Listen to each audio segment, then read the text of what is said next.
إنا أعطيناك الكوثر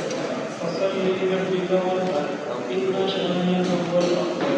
صدق الله العظيم. اس نے میرے گھر پر حملہ کروایا، میرے گھر کا گھیراؤ کروا دیا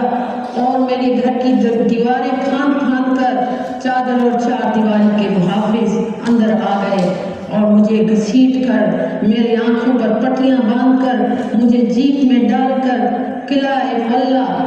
اکبر کے قلعہ معلیٰ میں لے گئے۔ پھر آپ میں سے جو میری بہنیں اور جو میرے بھائی اس قلعہ معلیٰ کی زیارت کر چکے ہیں وہ جانتے ہیں، اور جن کو یہ سعادت نہیں نصیب ہوئی جانتے وہ بھی ہیں، چونکہ اس 300 سالہ عمارت کا نام لے کر ہی روح لرز جاتی ہے، اور جو وہاں چند گھڑیاں گزار آتا ہے اسے معلوم ہے کہ قلعے کے عقوبت خانوں اور لحد میں فرق برائے نام ہی ہے۔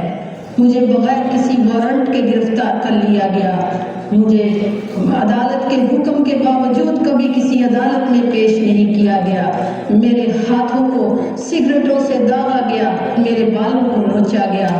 مجھے تھپڑ مارے گئے، مجھے گالیاں دی گئیں، اور پھر ایک دن انہوں نے میری آنکھوں پر پٹی باندھ کر میرے ہاتھوں میں زنجیریں ڈال کر بغیر مجھ سے پوچھے ہوئے مجھے ملک بدر کر دیا۔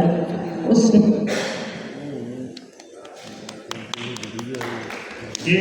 اس داستان کا چھوٹا سا ٹکڑا ہے جو آپ نے دیکھا کہ کس طرح اس دور میں لوگ عزیتوں سے گزرے۔ اور اب میں صدر مجلس جناب ڈاکٹر اکبر حسین صاحب کو بلانے جا رہا ہوں۔ اللہ کی مخلوق میں بہت صرف انسان ہی نہیں آتے، اللہ کی مخلوق میں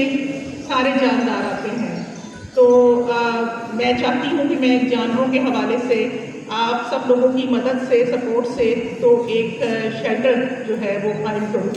جو کہ واقعی شیلٹر ہو اور وہ جینوئنلی کام کرتا ہو۔ تو یہ بریف ہی ہے، اور کیونکہ یہ میری دونوں والدین کی جو انتقال ہے وہ اکتوبر کے مہینے میں ہے، اس لیے ہم نے یہ 2 ایونٹس جو ہیں وہ کیے ہیں۔ آپ سے میری استدعا ہوگی کہ ان کے لیے آپ ایک دفعہ سورہ فاتحہ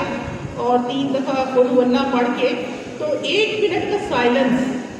فلسطین کے لوگوں کے لیے بھی یاد رکھیں، کیونکہ وہ جدوجہد جو ہم یہاں کر رہے ہیں اس کا کوئی مقابلہ ہی نہیں ہے جو کچھ فلسطین میں ہو رہا ہے۔ بہت شکریہ۔